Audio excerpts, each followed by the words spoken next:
Wait on him. Hit it!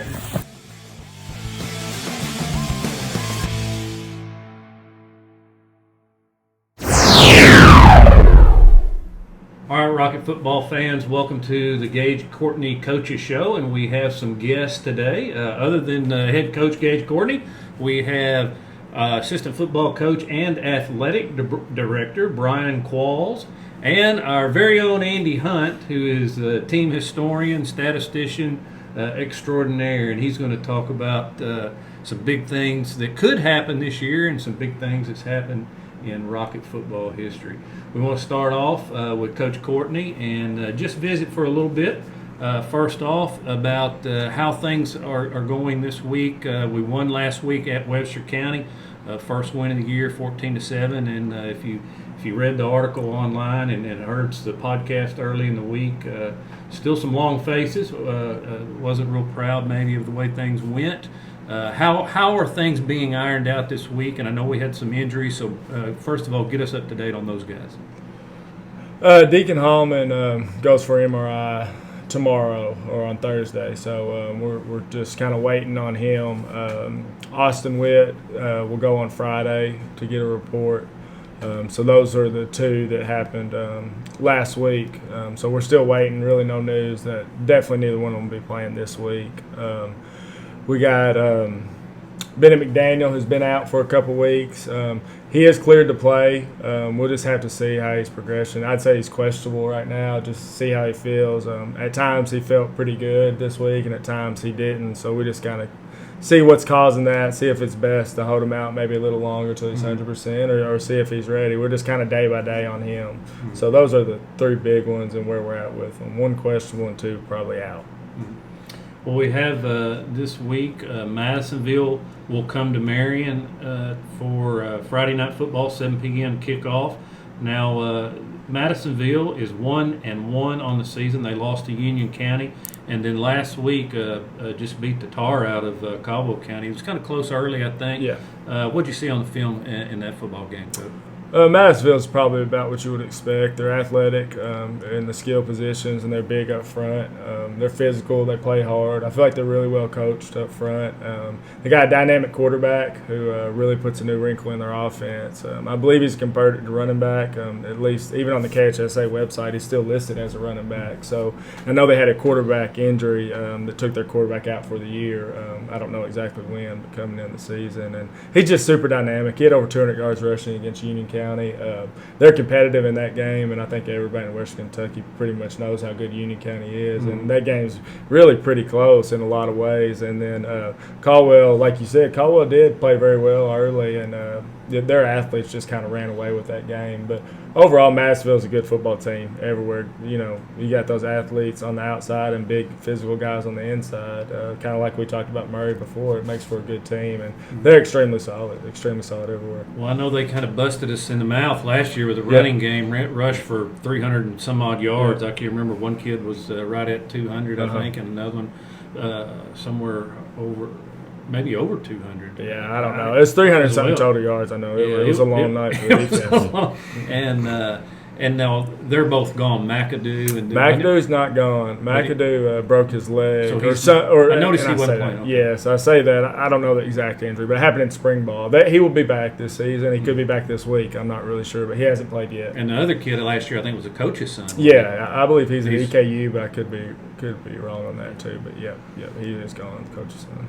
So this week, we've got to take care of, obviously, some of the issues that we ran into last week. Right. What else has got to go right for us this week against Madisonville? I believe it can be a pretty even game. If we come out and play well, it'll come down to little things. Turnovers are a big emphasis for us this week, not turning the ball over and creating turnovers. That's somewhere that we pride ourselves on, that we've not been very good. Even with the trash can, the turnover belt, things that would really mean a lot to us as a football team. And I don't know if we're -3 or 4 on the year, but not very good. We've lost the turnover battle both games, and that's a big thing that we can't have happen this week. We have to tackle better. We had 19 missed tackles last week, which is 10 is about where we want to be. Below 10 is our goal for the game, and we've not did a very good job tackling. Even when I felt like we tackled Murray pretty decent, they're still gaining yards after contact, a lot of hidden yards in that game. So 2 big emphasis there defensively is to turn them over and to tackle better. Offensively, just to shore up some things, especially with Deacon being out on the offensive line, just small things really offensively. Taking care of the football obviously is the big thing there, but if we do that, I mean, we feel like the offensive group is really doing pretty well. I mean, over 400 yards on a night is pretty good. I mean, they're just small things that they're having to fix. We're pulling too wide up front. We're not exactly taking the right path on run plays, but just little things offensively. And so those have been the big focuses this week. Well, we got a real defensive check against Murray right out of the chute. We're going to get another one this week, I'd say. Yeah.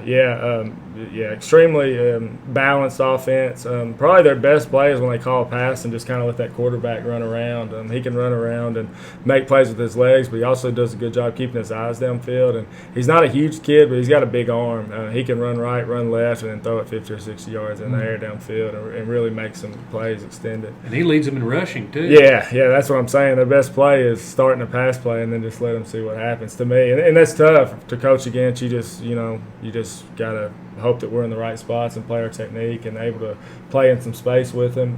Real important that we all get to the football. We can't depend on one guy tackling this guy in the open field. So they beat us by 2 touchdowns last year, and they've got a lot of guys back. Yeah, they're a good football team. Yeah, they return a lot. I believe that Coach Price just took over last year. I think where they really have got better is their offensive line. He was a stud offensive lineman at Western Kentucky, I believe All-American. Yeah. And you can tell it with them up front. They completely changed overnight up front how good they were.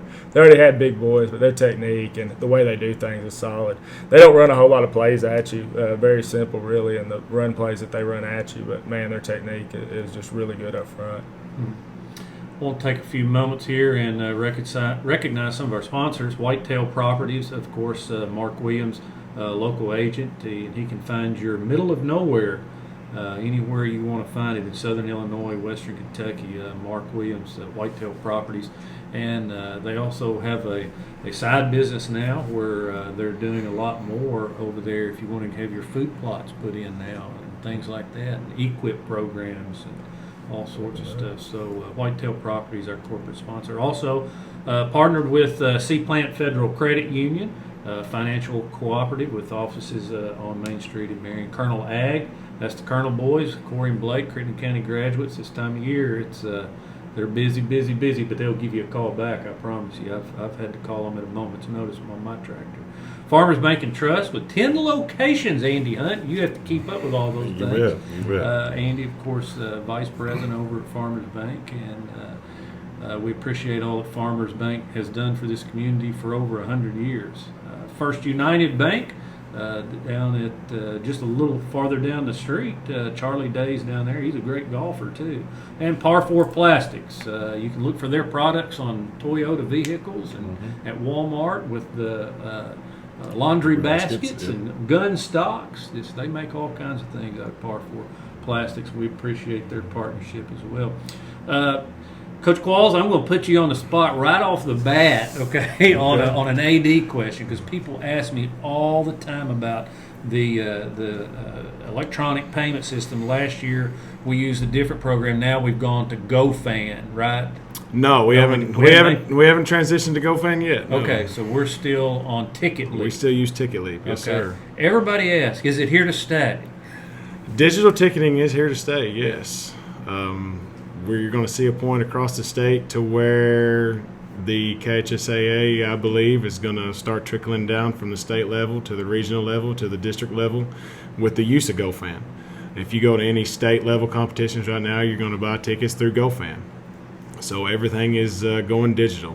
And slowly but surely, we're seeing teams across our region and across the state head towards that digital pathway. Just this past couple weeks, Crittenden County schools switched from cash to GoFan. So, and I believe Hopkins County schools are next in line to do that as well. So explain to our viewers exactly what it is, the benefits of switching over and going strictly with electronic payment. Well, it eliminates cash for our gate workers. Our gate workers don't have to sit there and count change out anymore. And then as far as on the bookkeeping end of it, any receipt from any game for ticket sales is automatically uploaded, and the bookkeeper gets it the next day.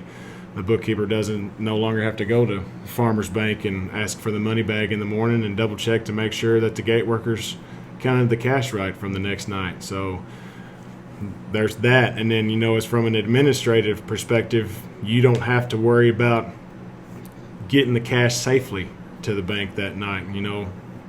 Home football game, it's a lot of cash exchanging hands. Thank God. Thank God. We like a big crowd. So, the fan buys the ticket and we get the money right then and there. We don't have to worry about any cash exchanging any hands.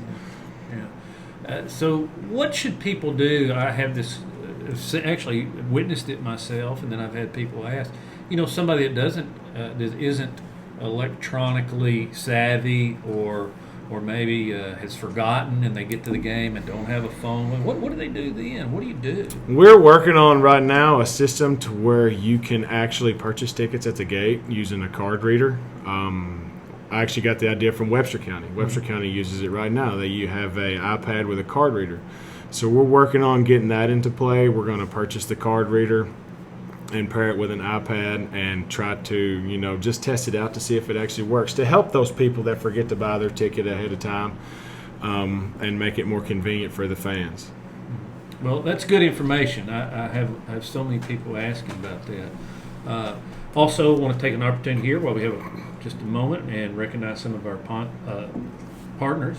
Frazier Law Firm in Marion. It's Attorney Bart Frazier and his legal staff there. Riley Tool and Machine, voice of the Rockets, Todd Riley, and he can fix you up on all sorts of things. He's just a jack of all trades down there now, too. Those guys are doing work all over the world, I think. I can't wait to see him over in Dubai. H&H Home and Hardware, where you can buy online and pick up in the store, or just go down and shop for all your special projects. The Heritage at Marion, that's the old country club out there. Golf, bingo, billiards, and Mulligan's Restaurant. YTG Insurance, Tanner Tabor, give him a shout. And Hodges Sports and Apparel has all your game day gear. We've got our gear. No baseball shirts on this week. We had a baseball guy last week. I won't do it. I'm still wearing some throwback Rocket shirts. And I've got my Gaige Courtney signature hat on, as does Andy Hunt. We appreciate you giving us those this year, Coach Courtney. Let's visit just a minute with Andy Hunt, again, who is the team historian and statistician. And Andy has a whole lot of notes over there. I can see. I hope we have time to get to all this. If you miss any of it, you can go to the Rocket Football website, and it's all on there. And you can click on those history links, and it'll take you to the record book. Andy keeps all that compiled and puts in all our state records and things like that. And we really appreciate him. So we'll just kick him right off the bat here and ask him a tough question too, Andy. All right. What is the most unique statistic that you've brought to us today? There are several that have happened this season already that you wouldn't normally probably think of these things. Like, we haven't scored in the first quarter this year. Not a big deal. Well, it hasn't happened. That's on the offensive guy, right? Yeah. He's not here to defend himself. We'll pick on Austin all we want to here. No, but we haven't scored in the first quarter of the first two games. And the last time that happened was 1996. So it's just an oddity. There's several things like that. We won the game last week, only scoring points in the second quarter. Yeah. Well, that hasn't happened since week 4 of 1997. Okay, so just a really odd That's thing. That's long about the time you played, wasn't it? You can't come on. I'm 02. All right. Okay. Yeah, I'm not in my 40s yet. Remember this? No. Then talking about the offense now, the back-to-back weeks of 400 yards of total offense. It's pretty unique for us. We have only had one other time of back-to-back games of 400 yards of total offense since the 2005 season. So that's a lot of yards put up so far this season. Who did it back then? That was week 7 and 8 of 05, so that would have been Austin teams that Yep. played then. TK Guess and all them. Pretty good offensive juggernaut right there. Yeah, it was. They put up 454 yards against Tree County and 520 against Caverna in those back-to-back games. Throw the Caverna one out. Yeah. Put an asterisk by it. As far as Micah Newcomb this season and what he's done, that's been kind of unique is his passing yards, 542 total yards in the first 2 games. That's the most ever passing yards in the first 2 games, period. So that's more than Hunter Boone ever had in the first 2 games, Austin Berry, Luke Crowder, all those. Nobody's had 542 in the first game. It's usually taking a little time to get going. You didn't mention Talon Polk or Brian O'Neill, some of the other quarterbacks we've had in history. Well, we didn't throw the ball back then. Doug Campbell always wanted to throw it, and they wouldn't let him. Of course, he was so big he could run over. Yeah, people. he had the legs to run through anybody. Yeah, and that's it. The offense structures have changed over time and such, and there's records that probably have been set that'll not be broken for a while because of just what the emphasis is in today's game. Let's see here. And Micah also, that's the 5th most passing yards ever in back-to-back games by a quarterback, no matter if it's the first 2 games of the year or not. So he's really put a lot of yardage in those first 2 contests this season. And then probably the most odd stat is Micah's had a 68% completion percentage or more in the first 2 games. So nobody else has ever done that. But there's only 4 other quarterbacks that have ever had 2 or more in their career. So he's been extremely efficient. Very efficient, yeah. And that's to a level that I think we all need to understand how unique it is of first 2 games of the season that others just haven't really even done it ever, let alone with stiff competition. And right out of the chute, new guy back there. Yeah, I mean, there's a lot of things that would be working against you to that, just nerves in general. I mean, would make somebody make a lot of mistakes. But he's come out really strong in those, statistically speaking here. But so again, just several little oddities and unique things that have happened in just the first 2 games of the year. While we're on that, just talk a little bit. Maybe Coach Qualls wants to jump in here too, because we've kind of exhausted all the accolades for the first couple of weeks. But how great it's been to see Mike Anuka come out there and just really never miss a beat from last year with the quarterback switch. I mean, I'll just speak to his off-season preparation because I lifted with him, during the off-season, and I trained the guys during the off-season. His off-season preparation was just second to any. He'd come in with a mindset, and he knew he wanted to get better. He knew he wanted to get faster, stronger. Because he knew he was going to be the guy. And now that's carried over into the season too.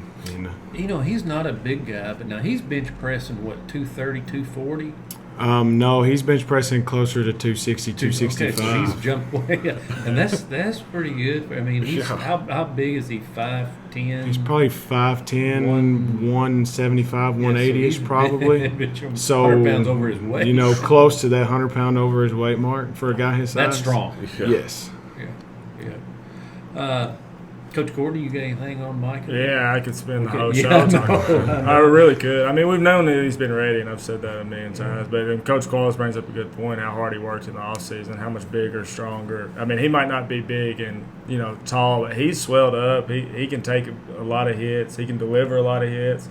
I mean, he's been running the ball really well for us. He's throwing the ball. The things that he can do just making football plays, just stuff that is – for your first 2 games, it's just unbelievable. I mean, the things that he can do. I mean, it's 2 weeks in a row, but he's just made unbelievable plays. This week, the Nesbitt one, he's left, he's right, and then there he is. Boom. He can just extend plays, keeps his eyes down the field. Always seems like he makes the right decisions. A lot of our offense and a lot of those passing yards aren't necessarily just rip it and he's ready to cover to throw it. It's a lot of making stuff happen on his own and just kind of playing street ball, like I said before. And it just really been fun to watch, really. There's first 2 games he's already did this. I just look forward to continue being able to watch him over there. The team that we mentioned earlier that was also pretty good at that was the Barry and TK Guess group. Yeah. They were incredible at just ad-libbing. Yeah. And I know Coach Starnes would draw stuff up in the ground with a stick over there on the sideline, and they just executed like crazy. But so Andy, back over to you. What records this year are kind of on the brink of being broken. We always like to look at those. It's funny you mentioned Austin, that group right now. That right now, and obviously we're early in the year, so we don't want to get too high on this one. But Austin Berry holds the record for completion percentage in the season at just over 60.1, and Mike is at 67.44 right now for the year. With this tendency, obviously, that he's had to be efficient, that one has a really good chance of being held up or not holding up for the year. Also, we keep quarterback rating, use the college format, and Austin has held that as well for a season at 184.79, and Micah's right now over 207. So his rating is off the charts. We'll see where he lands at with that one. Also, receiving TDs in a career, Ethan Dawsett has 23. Preston Morganson has 18 right now and picked up a couple last week, so that one's really in danger for sure. And then receptions in a career, Ethan Dawson has 127. Preston has 77 right now, so he needs 50 to tie him. And Caleb Nesbitt has 64. So they would, Caleb's going to have a big rest of the season to get 64, double his career total there. Preston, needs to average probably about 6 a game from here on out. So that's a still hefty amount, but it's probably in distance to watch it. So now he's pretty close on the yards. The yards were a little further apart there. I think he's about 1,000 yards in the career, a little behind him. I was thinking it was closer. But I mean, at the same time, you got 10 more games. You average 100 yards. Here's your 1,000 yards. We got 100 last week. Yeah, and so you got 182 for the year, I think. So if things go well, in certain facets, I mean, there's several more that could really, really have a chance of being broken. Mm-hmm. We always love to look at these records, and people. Fun. I can't tell you when I'm sitting at the barber shop or somewhere in town or just anywhere.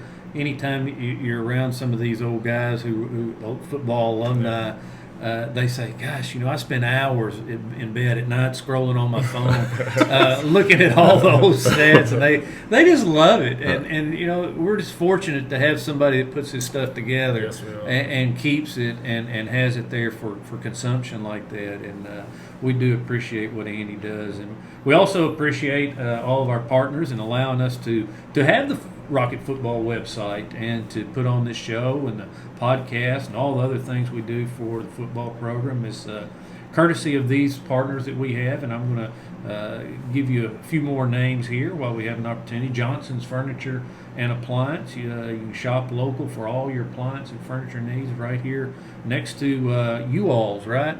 You guys remember when it was Y'alls? Yeah. It's 5-star now, right here on the corner. Johnson's Furniture and Appliance next door. Full Body Fitness Studio. And Serena Dickerson is your personal trainer out there, and she's also keeps the Rockets in shape too on concession stands and just logistics and whatever. Yeah, does a great job. Appreciate her. Clark's Marion True Value. Of course, that's new ownership down there at the True Value store. They have the steel. They're your steel dealer here in town, which everybody loves a good steel. They'll last forever. I've got a weed eater that I've had probably for 30 years. La Delicia Restaurant. They don't like that, by the way. They like to sell more of that stuff. Now they planned obsolescence is built into most things. La Delicia Restaurant. Most people call it the New Mexican out of Darvin Plaza. And Deer Lakes Golf Course. Pro Rick Hughes down in Salem. We appreciate all they do. And he doesn't miss a game either. One last thing, Coach Hunt.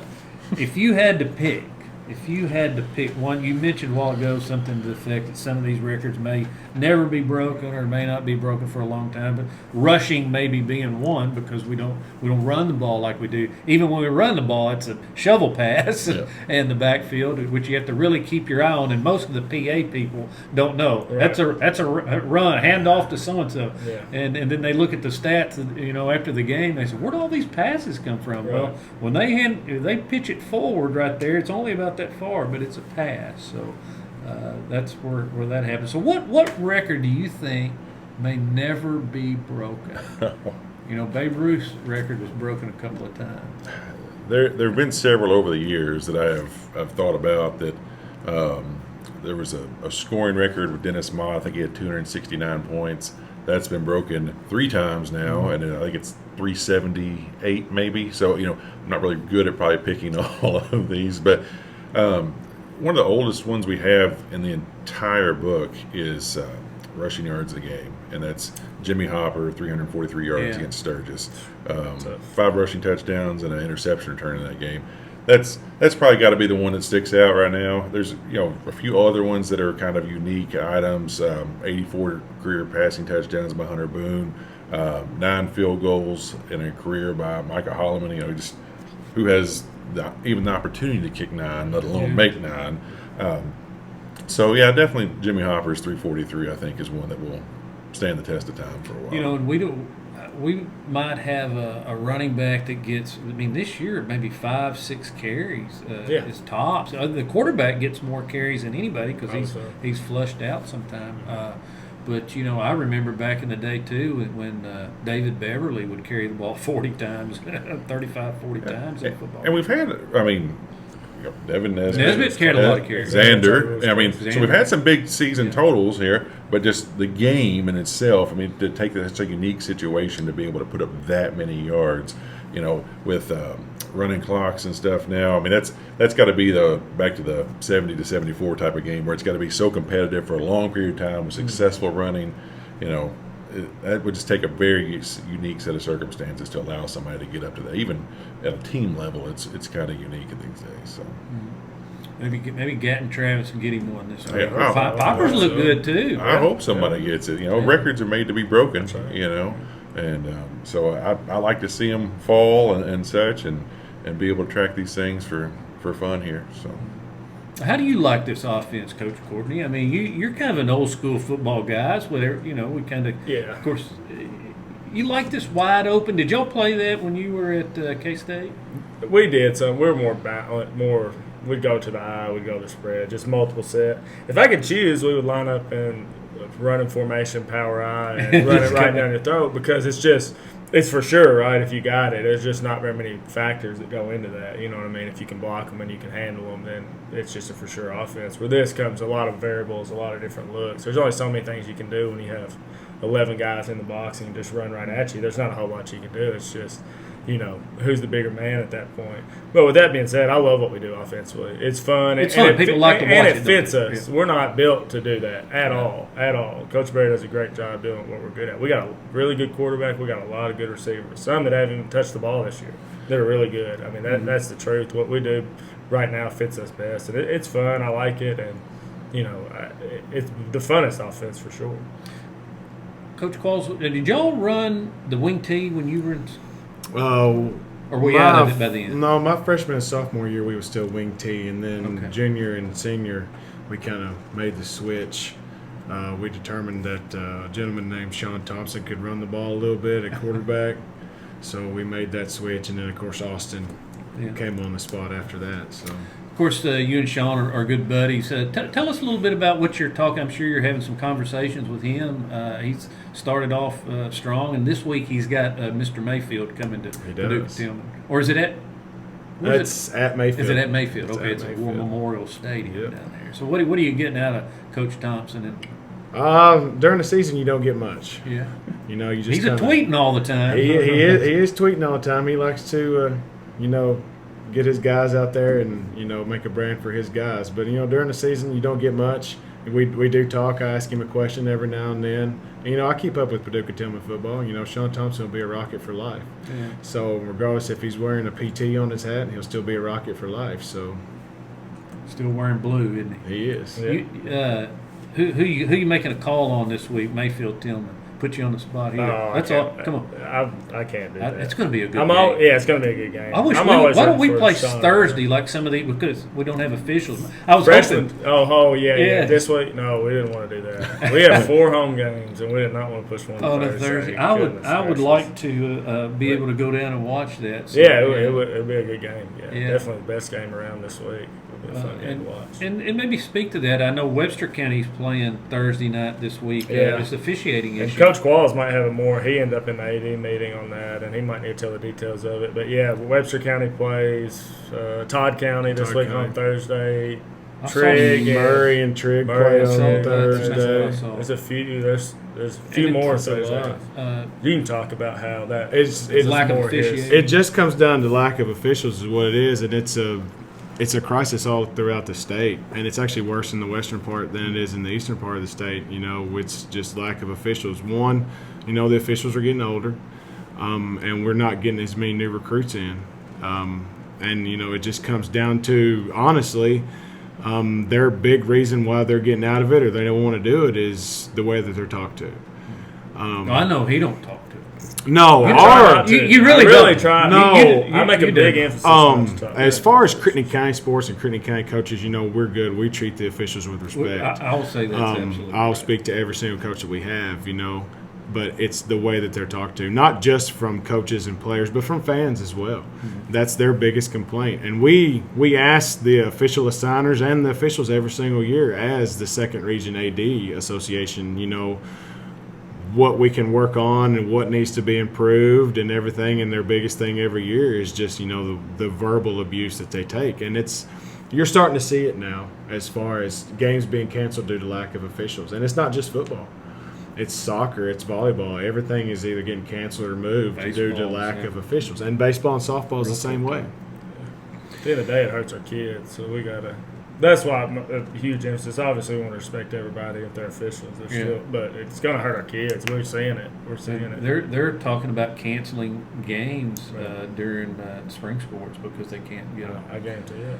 So we do not, at this point, have a Thursday night or a Saturday game. We won the draw, right? Basically, Yes. They had been a draw. Oh, it didn't. Yeah, this Friday actually we had 7. I believe it was 7 Region 2 games that had to be covered, and we did not have enough officials to cover all 7 on a Friday night. So you just had a blind draw. So, we put some parameters on it as far as the draw goes, so that some teams and some matchups were exempt, and then if you didn't meet at least one of those exemptions, then we essentially just drew out of a hat. Because at the end of the day, nobody wanted to cave. No. Everybody wants to play on a Friday night. Yeah.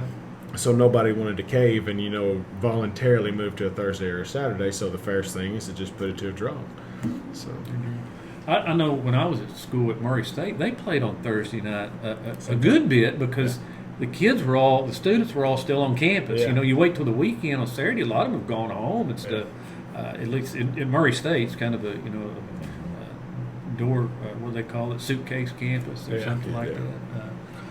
Well, again, we've got Madisonville this week, big game, first home game of the season, 7 p.m. kickoff, electronic. Get your tickets. We'll have a link on the website. Don't forget to have that ready when you come up, and that way that things flow well. Yes, sir. Coach Courtney, just real quick before we close out of here, what are the things we have to do? Something on offense, something on defense to win this football game and go 2-1. We got to play harder than them. Big emphasis. We always have to play harder than our opponent. That's a big emphasis. And number 2, we got to win the turnover battle both ways. Defensively, we got to turn them over, and offensively, we can't turn the ball over. We got to play a clean football game, along with penalties. Penalties too is something I haven't talked about. That's a big emphasis. Obviously, we had over 100 yards of penalties last week. We just got to play a clean game. We play hard and we play clean. We feel like we got a good shot at it. If we don't, then we don't. But all those penalties kind of worked against Webster County. They really did in the end. They really did. But you don't like to see them. No, because you obviously can't predict how those are going to turn out. And still, there were some big plays that were wiped off the board, or we get a big play, then a personal foul after it, unsportsmanlike conduct. We're back up in the end zone. Just kills us. To have that many yards and not score many points has a lot to do with the penalties. All right, guys. Appreciate you being here. Thank you, Angie. Y'all. Appreciate the stats, Coach Qualls, and of course Coach Courtney. We appreciate all of our partners, Whitetail Property and Sea Plant Federal Credit Union, Colonel Ag, Farmers Bank and Trust, First United Bank, Par 4 Plastics, Frazier Law Office in Marion, Riley Tool Machine, H&H Home and Hardware, the Heritage Golf Course, YTG Insurance, Hodges Sports and Apparel, Johnson's Furniture, Full Body Fitness, and Clark's Marion True Value La Delicia Restaurant and Deer Lakes Golf Course.